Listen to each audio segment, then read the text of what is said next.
In this problem, we'll be investigating the magnetic field produced by various current sources and how that field changes as some of these currents are changed. Let's take a look at the problem statement.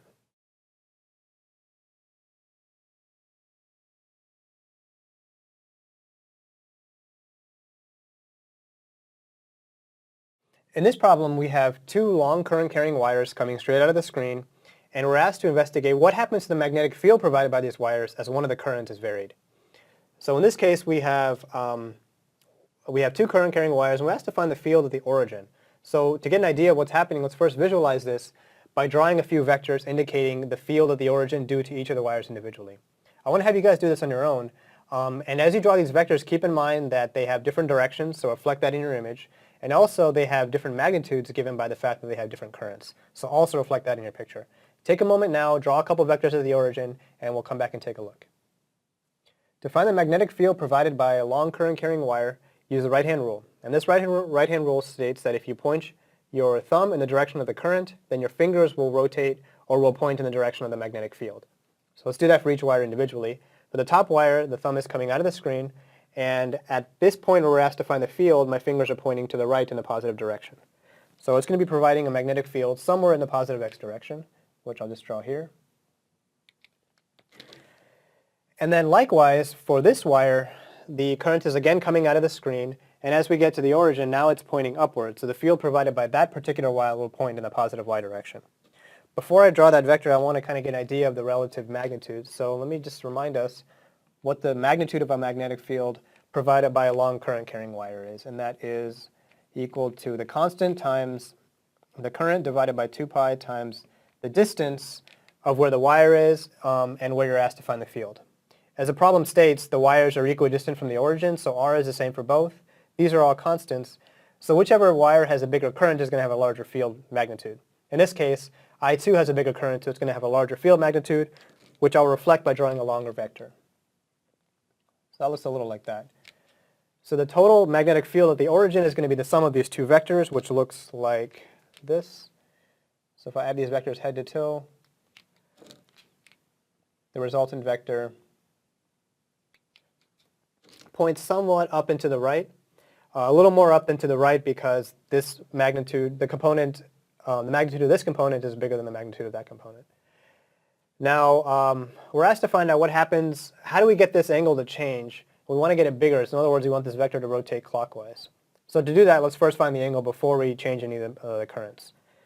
So to find the angle, let me just notate it by theta here, and then we'll just see some trigonometry. So the initial angle, which I'll call theta I, let's call it theta I for initial before we change the currents. The tan of the angle is going to be equal to the opposite divided by the adjacent. The opposite side is, call that B1 because that's the magnetic field provided by the first current, and then B2 over here. And then if you just write those out, we have that equals the opposite over adjacent is B1 over B2. For these particular fields, all the constants in this formula cancel out except for the current because everything else is the same. So we just get that it equals the ratio of the currents. And then inverting this, you get that theta 1 equals the inverse tangent of the ratio of the currents, which here equals 37 degrees.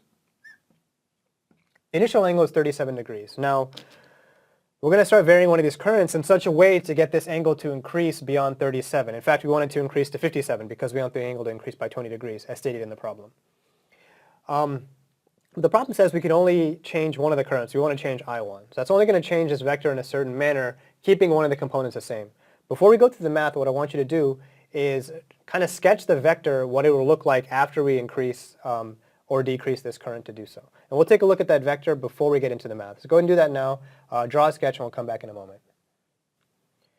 As stated in the problem, the new angle should be 20 degrees bigger than the initial angle. So I'll write that as theta f is theta I plus 20 degrees. The initial angle was 37 degrees as we found initially. So the new angle should be 57 degrees. And we can get an expression for this final angle using the same ratio we had in the first part of the problem. The tangent of the angle, the new angle, should be the ratio of the fields.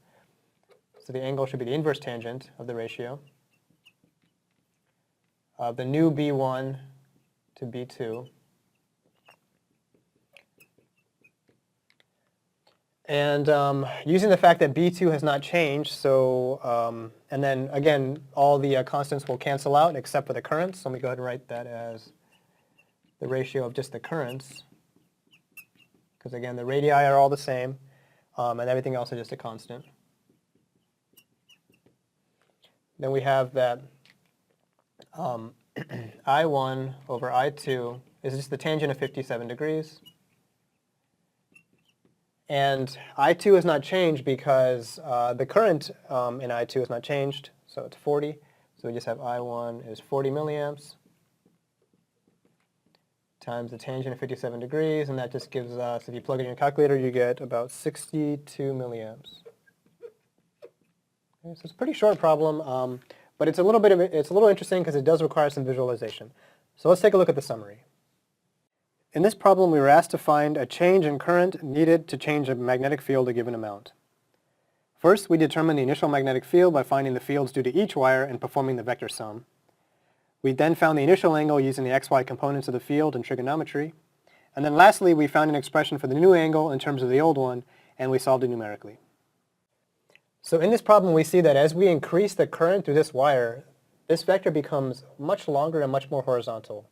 In fact, as that is increased more and more, the vector will become closer and closer to the x-axis, although it will never reach it because this component will never actually be 0. In any case, I hope you found this problem interesting. If you have any comments or questions, please leave them on the link attached to the video, and we'll see you next time.